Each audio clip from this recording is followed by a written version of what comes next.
저희 회사의 창업 이념, 창업을 할 때 가장 기본적으로 제가 생각했던 부분이 첫째는 생존이라는 겁니다. 생존. 기업은 절대로 망하면은 안 됩니다. 반드시 살아 있어야 되는 거예요. 왜냐하면은 제가 한 번 망해봤더니 이 망하는 것 자체가 범죄 이상의 어떤 피해가 발생을 하는 거예요. 그리고 경영자도 실패를 하게 되면은 사실은 범죄자 취급을 받습니다. 그래서 절대로 망하면은 안 되겠다. 그런데 망하지 않으려고 하면은 망하는 이유를 알고 있어야 되고, 그리고 거기에 대한 대비책을 가지고 있어야 된다 하는 거예요. 기업이 망하는 이유는 간단합니다. 비용 때문에 망합니다. 비용이 발생 안 하면은 그냥 문 열어놓고 그냥 계속 가도 돼요. 그런데 이 고정적으로 발생하는 비용 때문에 망하게 된다 하는 거예요. 그래서 이 비용이라는 것이 이제 고정비하고 변동비로 나누게 되는데, 고정비 중에서 예를 들면 가장 큰 게 인건비입니다. 인건비. 그리고 이제 사람이 있으면은 사무실도 있어야 되고, 이런 임대료가 나가게 되고, 기타 등등 회사가 존립하는 데 있어서 필요한 그런 비용들이 나가는데, 이 인건비를 줄일 수 있는 범위 내에서는 완벽하게 줄여야 되겠다. 그러면은 완벽하게 줄이는 것은 어디까지 줄이는 거냐면은 제로화 시키는 거예요. 제로화. 그렇죠? 제로가 돼 버렸어. 그러면은 더 이상 줄일 수가 없어요. 그게 이제 절대치가 되겠죠. 그래서 비용이 발생하는 가장 큰 요인인 사람을 줄이는데, 제로 상태까지, 그러니까 무인 상태까지 줄이겠다 하는 거예요. 그래서 저희 회사에 지향하는 그 경영 방침 중에 하나가 무인 회사를 만들겠다 하는 것이 목표입니다. 그렇게 하려고 하면은 이제 전산화를 해야 된다 하는 거예요. 전산화를 통해서 컴퓨터가 대신 일을 할 수 있도록 함으로 말미암아서 인원을 극소화해야 되겠다 하는 거예요. 왜냐하면 성장에 따라서 거기에 이런 인력을 확충을 하고 거기에 맞춰서 비용이 성장하는 데 따라서 점점 증가를 하게 되는 겁니다. 그런데 이 매출은 어느 상황에서 급격히 감소를 하는 그런 사태가 생길 수도 있는데, 인력을 급격하게 그만큼 줄이기가 힘이 드는 거예요. 그러다 보니까 이제 그 인력에 들어가는 비용을 감당을 못해서 기업이 도산을 해버리는 경우가 있다 하는 거예요. 그래서 저희 회사는 절대 망하지 않는 회사를 만들어야 되겠다. 저는 뭐 월급쟁이 시절에도 뭐 공장도 짓고 뭐도 하고 다 잘 했어요. 성공적으로 잘 했는데, 제가 이제 제가 기업을 창업을 해서 인터넷 백화점을 차려 가지고 이 일을 하다가 망했어요. 망한 요인은 지금은 이제 인터넷 쇼핑하고 하는 것들이 아주 일반화되어 있지만은 13년 전, 14년 전만 하더라도 그렇게 일반화되지가 않았었습니다. 그래서 시대를 너무 앞서가다 보니까 시대가 나를 못 따라오는 거예요. 그러다 보니까 쫄딱 망한 거예요. 그래서 기업은 절대로 망하면 안 된다. 그러니까 망하는 원인이 뭐냐면은 바로 비용 때문에 망한다.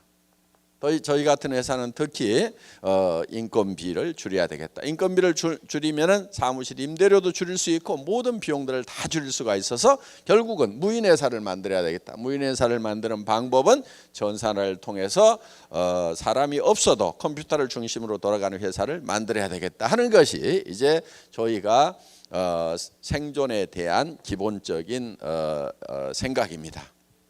자, 두 번째는 속도라는 겁니다. 속도. 자, 이제 생존하니까 존재는 하죠. 그러면은 그 다음에는 성장을 해야 되는데 활성화시키고 하는 개념은 속도의 개념이에요. 그래서 덩치를 키우기보다는 속도를 빨리 하는 것이 굉장히 중요합니다. 자, 이런 개념이에요. 이런 파이프가 있어요. 여기에서도 물이 나오고 여기에서도 물이 나옵니다.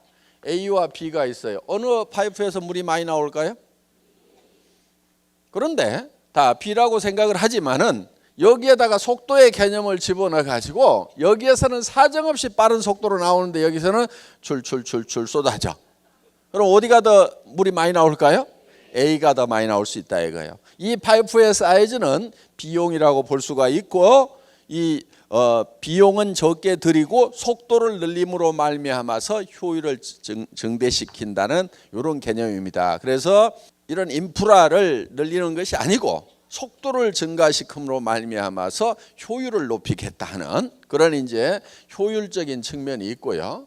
그다음에 또 한 가지는 우리가 조직을 성장시키는 방법에 있어서 곱셈의 법칙. 그러니까 보통은 덧셈으로 이렇게 나갑니다. 그리고 우리 머리 구조가요.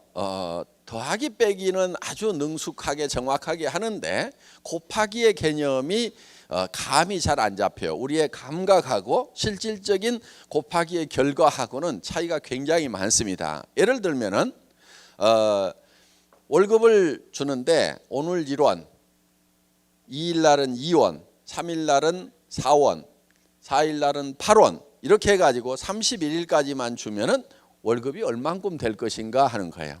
계산을 해보면은 20억이 넘어갑니다. 자, 여기 보세요. 네. 그러니까 우리가 생각할 때 오늘은 1원, 그 다음 날은 2원, 그 다음 날은 4원, 8원, 16원, 32원 뭐 이렇게 가면은 사실은 첫날 1원으로 시작했으니까 30일 돼봐야 뭐 몇백만 원 되겠지. 우리 머리는 되게 그렇게 생각을 밖에 감이 안 와요. 그런데 실제로 계산을 해보면은 31일 한 달만 그렇게 가더라도 20억이 넘는 돈이 발생을 한다 하는 거예요. 그러니까 우리의 사업의 성장 속도는 곱셈의 법칙이 적용이 되고 있다 하는 겁니다. 승수가 적용이 되고 있다 하는 거예요. 그렇기 때문에 이게 이제 이 계산이 잘 되는 머리를 가지고 있어야 됩니다. 그래서 뭐를 믿어야 되냐면 자기의 감각을 믿는 것이 아니고 이 수학이 계산해 놓은 이거를 믿어야 되는 거예요. 그러니까 이 세상은 어떻게 보면 수학으로 만들어졌다고 하죠. 어마어마하게 높은 빌딩 짓죠. 한 100m 넘어가는 빌딩 짓죠. 그거 수학으로 계산하니까 그걸 짓는 거예요. 보통 사람들 생각할 때는 그런데 그 밑에 이런 빔을 보면은 이게 이 빔이 과연 이 100m가 넘는 300m가 넘는 100층이나 되는 이 건물을 버틸 것인가 못 버틸 것 같은데 건축 설계하는 사람들은 다 계산을 해서 정확하게 버틸 수 있도록 계산을 해놓은 거예요. 그러니까 그 건물이 버티고 있단 말이에요. 우리가 느끼는 감각하고 실제로 수학적으로 계산을 했을 때하고는 다르다. 그런데 우리는 뭐를 믿어야 되냐면 수학이라는 걸 믿고 가야 된다 하는 거예요. 그래서 내가 어떻게 7천만 원을 버느냐 5천만 원을 버느냐 말도 안 된다. 여러분들의 감각으로는 말이 안 될 수가 있어요. 그렇지만 여러분들이 믿어야 될 거는 수학을 믿어야 된다는 거예요. 곱셈의 법칙을 믿고 가야 된다는 겁니다. 그렇기 때문에 우리는 엄청난 속도가 난다 하는 거예요. 그래서 평생 20년 30년을 월급쟁이를 해도 700만 원 1000만 원 받기가 힘든데 우리는 정말 3년 5년 만에 그 10배에 다다르는 5천만 원 7천만 원을 벌 수가 있게 된다 하는 겁니다. 그러니까 이거는 수학이기 때문에 가능한 거예요. 수학이기 때문에. 뭘 믿어야 돼요? 내 감각을 믿어야 돼요? 아니면 수학을 믿어야 돼요? 수학을 믿어야 된다 하는 거예요. 자, 세 번째는 우리가 이 조직을 성장을 시킬 때 이거를 전달하는 방법이 병렬로 전달이 된다 하는 거예요. 병렬. 지금까지 이 사업을 전개하는 방법들을 보면은 대개가 직렬로 이렇게 전달이 됐었어요. 그러니까 내가 뭐를 배우고 그 다음 사람한테 배운 것을 또 가르치고 또 가르치고 또 가르치고 이렇게 해온 거예요. 그러다 보니까 이거를 배우는데 몇 달이 걸려요. 그래서 또 가르치고 이렇게 했는데 우리는 이거를 어떻게 하냐면은 동시에 가르치는 거예요. 동시에. 이게 이제 동시에 하는 것이 이런 세미나 시스템입니다. 자, 이번에 와서 들어봤죠? 이거를 배워가지고 그 다음 사람한테 자기가 가르치려고 하면 6개월, 1년 들어야 됩니다. 그래도 안 되는 사람은 끝까지 안 돼요. 자, 그런데 내가 이달에 들어보고 야 이거 괜찮다. 그러면 다른 사람한테 뭐라고 얘기하냐면 가서 들어보자. 그럼 나도 아직 다 안 배웠지만은 그 사람도 같이 앉혀놓고 같이 또 복습을 하고 또 배우는 거예요. 그리고 그 다음에 또 데려와가지고 또 같이 배우고 이렇게 해서 거의 동시에 이 세미나라는 시스템을 통해서 병렬로 동시에 정보를 공급을 해주는 시스템이다 하는 거예요. 그 다음에 또 하나는 두 번째는 방송 시스템이에요. 방송 시스템. 우리는 먼 거리에 있는 사람들이라든가 또 반복 교육을 하는 데는 이 방송 시스템이 굉장히 유효하다 하는 겁니다. 그래서 여러분들이 직접 설명을 하는 것이 아니고 이런 방송 시스템을 여러분들이 활용을 할 수가 있고 그 다음에 이 방송 시스템 중에 VOD가 있어요. VOD. 우리 홈페이지에 들어가면은 여러분들이 VOD가 있고 그거는 스마트폰으로도 바로 다운받아 가지고 여러분들이 이 스마트폰에서도 보여줄 수가 있어요. 우리는 그런 우수한 컨텐츠를 가지고 있어요. 자, 제품 품질이 좋죠. 가격이 싸죠. 그 다음에 회사의 이런 경영 철학이라든가 마인드가 확실하죠. 이런 것들을 전달해 줄 수 있는 내용들이 많아요. 그렇기 때문에 이런 정보 전달 시스템만 갖추게 되면 굉장히 빠른 속도로 우리가 기존의 업체들을 추월해 나갈 수가 있다 하는 겁니다. 그들이 예를 들어서 60년 걸린 것을 우리는 10년, 20년이면 따라잡을 수가 있다 하는 거예요.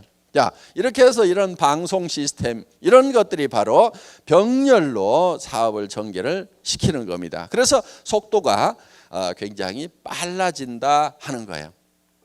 자, 망하지 않도록 만들었고 그 다음에 성장할 수 있도록 만들었고 그 다음에는 그 같이 창출된 것을 나누어야 되는 거예요. 그게 이제 세 번째 균형이라는 겁니다. 균형.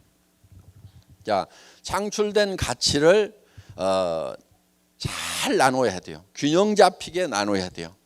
왜 균형 잡히게 나눠야 되냐면은 우리가 가지고 있는 재화라는 것이 항상 유한하기 때문에 한정되어 있기 때문에 유한한 재화를 가장 효율적으로 나누는 것은 균형 잡히게 나눠야 된다 하는 거예요. 이런 개념이에요.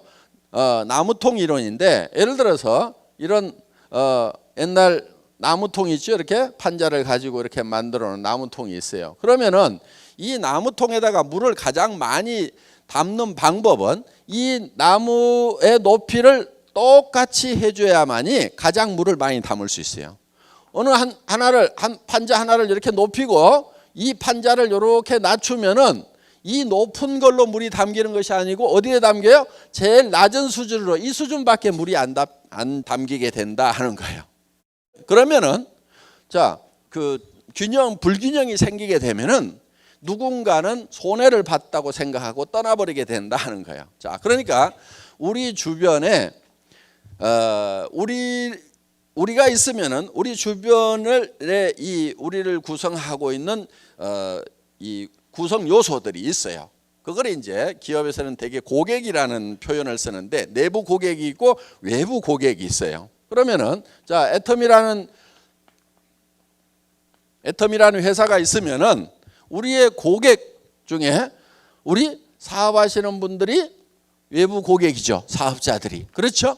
그럼 여기는 뭘로 나눠줘요? 수당이라는 걸로 잘 나눠줘야 된다 하는 거예요.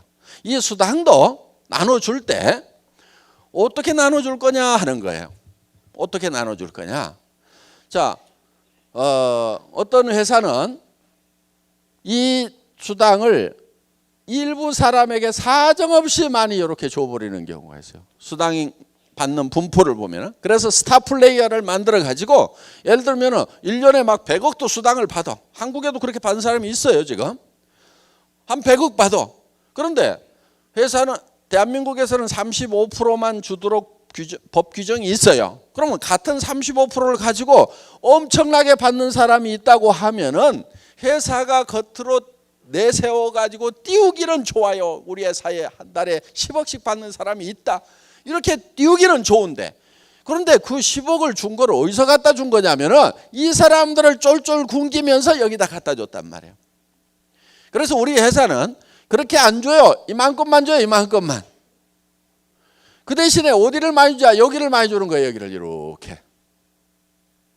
그래서 우리 회사의 이 수당을 받는 것을 보면은 예를 들면은 2억 이상 받는 사람도 제법 있고 1억 이상 받는 사람도 그보다는 더 많이 있고, 그 다음에 5천만 원 이상 받는 사람 더 많이 있고, 그 다음에 이렇게 연봉 뭐 2천, 3천 되는 사람들, 이 분포가 이렇게 돼 있다 이거예요. 그런데 다른 회사들을 보면은 이거를 다 끌어가지고 누구한테 줘버리냐면 이렇게 준단 말이에요. 스타 플레이한테 사정없이 몰빵으로 줘버리고 그 사람을 쫙 띄워가지고 그냥 자기도 그렇게 보는 줄 알고 다 몰려들도록 이렇게 해놨어요. 그래서 애터미에서는 야, 이 슈퍼스타들 당신들 능력 있고 하지만은 5천만 원만 벌어도 돼. 나머지는 요리 좀 내려줘. 그래서 좀 능력 없는 사람들도 좀 먹고 살게 해주자. 그래서 끌어내린 거예요. 그러니까 나는 5천, 7천, 1억 가지고는 만족을 못한다. 그럼 애터미 사업을 하시면 안 돼요. 애터미에서는 그 이상 안 주게 돼 있어요. 그러니까 그렇게 주는 회사를 찾아가세요. 분명히 안 나온다고 그랬어요. 왜 안 주냐고 나중에 얘기하지 마세요. 예, 미리 말씀드립니다. 그렇게 줄 수 있는 회사로 가시라 하는 거예요. 저희 회사는 5천만 원만 벌어도 한 달에 5억 버는 사람이나 한 달에 5천만 원 버는 사람이나 삶이 제가 봤을 때는 비슷해. 그래서 5천만 원 받는 사람이나 5억 받는 사람이나 삶의 질에 있어서는 비슷하다. 그래서 재화라는 것은 한없이 많다고 그래서 효용이 한없이 올라가는 게 아니에요. 이 한계 효용의 법칙에 의해 가지고 많아지면 효용이 떨어져요. 그러니까 이렇게 많아지면 효용이 떨어지니까 이걸 효용 있는 쪽으로 낮추자 하는 거예요. 그래서 균형을 잡아주자. 이 먹는 것도 마찬가지예요. 한없이 많이 먹으면은 나중에는 이 욕망이 더 이상 효과가 없어지는 거예요. 이미 배가 불러버린 사람에게 더 먹으라고 그러면 나중에는 고통이 될 수가 있어요. 그래서 이 돈 버는 것도 없을 때 그때 가장 유용한 거예요. 저는요, 세상에서 제일 큰 돈이 300만 원이더라고요. 제가 살아오는 동안에 제일 큰 돈이 300만 원이었어요. 왜? 몸이 아프고 회사 망해가지고 월세방 살면서 제일 큰 돈이 300만 원. 지금은요, 그 당시에 300만 원을 쓰면서 고민하는 그때 저한테 줬던 스트레스 그 비중은요, 지금 1억을 쓰면서 의사결정하는 것보다도 훨씬 더 힘들게 의사결정을 해야 되는 거예요. 그러니까 지금 저한테 1억이 큰 것이 아니고 제가 월세방 살이 하던 시절에 300만 원이 지금 1억보다도 훨씬 더 큰 돈이에요. 여러분들도 마찬가지일 거예요. 지금 1억보다도 더 큰 돈이 생활비 300만 원이 훨씬 더 커요. 그러니까 여기에다가 효용이 낮은 쪽에다가 이렇게 쌓아놓을 것이 아니고 300만 원 벌 수 있도록 500만 원 벌 수 있도록 이쪽으로 내려주자 이거예요. 그러면은 우리가 가지고 있는 재화의 효용이 전체적으로는 올라가는 거예요. 이걸 극대화시킬 수 있는 거예요. 그래서 한쪽으로 쏠리는 것을 잡아줌으로 말미암아서, 균형을 잡아줌으로 말미암아서 우리 안에 쌓여 있는 재화의 효용을 극대화시키겠다 하는 것이 이제 이 수당 체계에 있어서도 균형 감각을 가지고 만든 거예요. 어떻든 그렇게 이제 예를 들면은 초기 사업자한테는 얼마를 줄 것인가. 예를 들면 판매사 가는데 얼마죠? 250만 PV, 250만 PV죠. 이거를 200만 PV로 해가지고 또 시뮬레이션 해보고 150만 PV 해갖고 시뮬레이션 해보고 그 다음에 300만 PV 해갖고 500만 PV 해갖고 수도 없이 시뮬레이션을 해본 거예요. 지금은 250만 되어 있지만 이 숫자를 결정하기까지는 저는 모든 숫자가 다 들어가 있었어요. 그래서 그 다음에 250만 해가지고 판매사 가는 거하고 100만 해가지고 가는 거하고 100만이 더 좋을 것 같죠. 그런데 문제는 뭐냐? 나오는 수당은 그만큼 줄어드는 거예요. 그러면 여기서 도전을 할 만한 가치가 계단처럼 돼 있어야 돼요. 계단, 이렇게 계단이 있죠. 이게 이 계단이라는 것이 너무 크면은 이거 못 올라가겠다, 안 올라가. 너무 짜잘하게 해놓으면 어떻게 하느냐? 여기서 여기를 안 가. 왜? 올라가 봐야 별 볼 일 없으니까. 그래서 계단의 사이즈를, 크기를 적당하게 잡아내는 거. 도전해서 받으면 상당히 기분이 좋고 도전을 해볼 만큼 만만하게도 보이고, 요게 이제 숫자가 전부 심리적인 부분까지 다 반영이 돼야 되는 거예요. 그러니까 경영자가 현장에서 뛰어보고 사업을 해보지 않았으면 이런 숫자를 못 만들어내는 거예요. 그런데 저는 사업자도 해봤다고 그랬잖아요. 제가 현장에 감각이 있으니까 어느 정도 계단을 사이즈를 해야 되는지를 만들어낸 거예요. 어떻든 이런 걸 가지고 이렇게 이제 밸런스를 잡아놓은 거예요. 이게 전부 다 균형을 잡은 거예요. 그래서 사업자들은 수당 면에서 이 균형을 잡는데 위에하고 중간하고 밑에하고를 어떻게 해놓을 거냐. 그런데 밑에다가 너무 많이 주다가 위에가 적어버리면은 안 해버려. 그렇죠. 그 다음에 밑에를 조금 주고 위에를 너무 많이 주면은 밑에서 힘들어서 나자빠져. 그러면 위에 올라갈 수가 없어. 그래서 이제 이걸 적당하게 요걸 균형을 잡는 그 작업이 있었다 하는 겁니다. 그 다음에 사업자 옆에 소비자가 있어요. 소비자. 이 소비자한테도 적당하게 돌려줘야 되는 거예요. 예를 들면은 사정없이 더 싸게 했어. 그랬더니 수당 줄 돈이 없어. 그럼 돼요, 안 돼요? 안 되죠. 그러면 안 되는 거예요. 그래서 여기 있는 제품들을 보면은 가장 기본적으로 우리를 받쳐주는 것은 결국은 소비자예요. 그렇죠? 그래서 우리 회사는 사업자가 소매 마진을 붙여서 팔아도 소비자들이 이익이 될 만큼 그만큼 소비자 이익을 많이 챙겨놨다 하는 거예요. 그래서 우리 사업자들이 회원이 130만이 넘어갔다고 하지만은 실질적으로 대부분은 소비자들입니다. 소비자들. 그냥 물건만 쓰기 위해서 등록하고 회원 등록하면 싸게 쓸 수 있거든. 이러니까 등록한 사람들이 70% 80%예요. 그래서 소비자의 이익도 우리는 적당하게 잘 챙겨놨다. 여기에도 나눠준다 이거예요. 분배를 해주고 있다 이거예요. 자, 사업자한테도 수당이라는 거, 이건 35% 나눠주게 돼 있어요. 35% 나눠주고 소비자한테는 더 좋은 거를 더 싸게 팔고, 그러면 그들에게도 이익을 나눠주는 거죠. 자, 그 다음에 여기에 생산자들이 있어요. 이 생산자에게도 이익을 나눠줘야 돼요. 유통업자가 칼자루 쥐고 있다고 그래가지고 사정없이 두들겨 패가지고 다 빨아먹어 버리면은 그럼 생산자가 살아요, 못 살아요? 죽어버려요. 그러니까 그렇다고 생산자가 거품 붙여가지고 바가지 씌우도록 놔두면 절대 안 되죠. 그건 안 되지만은 생산업체가 죽어버릴 만큼 빨아먹어버려도 안 된다 이거예요. 그러니까 여기도 적당하게 균형 잡힌 분배를 해줘야만 된다 하는 겁니다. 이렇게 해서 어떤 재화가 이렇게 쓰이게 되면은 거기에 따른 다시 동기가 유발이 돼가지고 추가적인 액션이 나옴으로 말미암아서 이것이 우리에게 더 큰 이익으로 돌아올 수 있도록 피드백 될 수 있도록 해야 된다 하는 겁니다.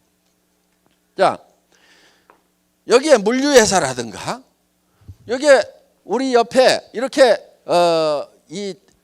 우리한테 벌어먹고 사는 사람들이 많이 있어요. 이 사람들에게도 이익을 적당하게 나눠줘야 된다 하는 거예요. 그래서 이런 것들이 균형 있게 이렇게 배치가 되면은 여기 있는 사람들이 다 만족을 하고 더 활동을 더 해서 더 많은 부가가치를 창출하고 그거를 또 분배를 시키고, 그러니까 이 균형이라는 것은 이제 경제 활동이 부가가치를 창출하는 거, 그거를 분배하는 거, 이 크게는 두 영역으로 이렇게 돼 있다고 하면은 우리가 첫째는 생존해야 되고, 그다음에 이 속도라는 것을 가지고 우리는 부가가치를 폭발적으로 창출을 시키는 거예요. 그거를 균형 잡히게 분배를 함으로 말미암아서 영속성을 보존할 수 있고, 그다음에 거기에 따라서 동기부여가 돼가지고 더 큰 이 부가가치 창출할 수 있는 동력으로 활용을 하게 된다 하는 거예요. 그래서 이렇게 많이 받아갖고 남는 사람도 없고, 너무 적게 받는다고 우리한테서 떨어져 나가버리는 사람도 없고, 자, 여기에는 경영자도 있겠죠. 경영자. 그렇죠? 저도 좀 나눠 먹어야 돼요? 안 먹어야 돼요? 안 준다고요? 나 안 해. 그럼 나도. 근데 너무 많이는 안 주더라도 재미가 있을 만큼은 줘야 돼. 그렇죠? 많이 버는 것이 맞다고 그래가지고 한없이 소유를 해야 되느냐? 그건 아니에요. 그거를 다시 2차 분배를 해줘야 되는 거예요. 예를 들면은 장애인 참석해요? 못해요? 못해요. 그 다음에 20세 이하 어린이들 사업 못하게 돼 있어요. 그런데 소년 소녀 가장이야. 그 다음에 연세가 너무 많으셔가지고 여기까지 오시지도 못하는 노인네들도 있어. 그러면 이 시스템에 참여 못하는 사람들에게는 별도의 분배 시스템을 가지고 있어야 된다 이거예요. 그래서 그거는 우리 법인도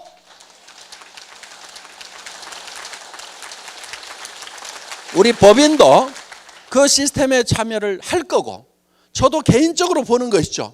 그러면 거기에 대해서 또 다시 제2차적인 분배를 할 수 있는 시스템을 갖춰야 된다 이거예요. 그래서 일정한 금액 이상이 되는 부분에 대해서는 그거는 흘러 넘쳐 가지고 다른 쪽에 또 분배가 2차적인 분배가 돼야 된다. 그래서 제일 좋은 분배는 이 우리 애텀이라는 회사의 기업 시스템 안에 들어와 가지고 활동을 하면서 역할을 하면서 여기에서 자기 몫을 분배 받아가는 것이 제일 좋아요. 좋고, 그 다음에 할 수 없이 커졌어. 그러면 거기에 대해서는 2차적인 분배를 해서 주변에 또 안전장치를 마련해 놔야 된다. 애터미 사업하는 사람만 무지무지하게 부자고 못하는 사람들은 쫄쫄 굶고 있고 맨날 다 거지돼 있으면 그거 살기 좋겠어요?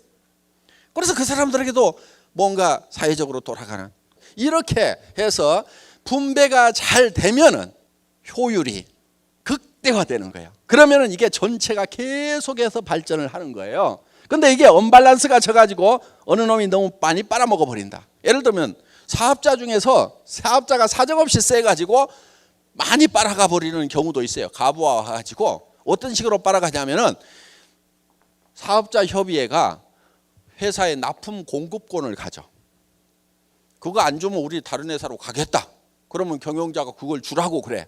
그러면 수당은 35% 이상 못 주니까 납품하면서 거기서 기업을 하나 차려 가지고 여기 통과시키면서 이렇게 해가지고 사업자들이 이익을 남겨먹는 이런 수법들, 내 알아. 어떤 회사가 했는지 안단 말이에요. 이런 거 못하게 하는 거예요.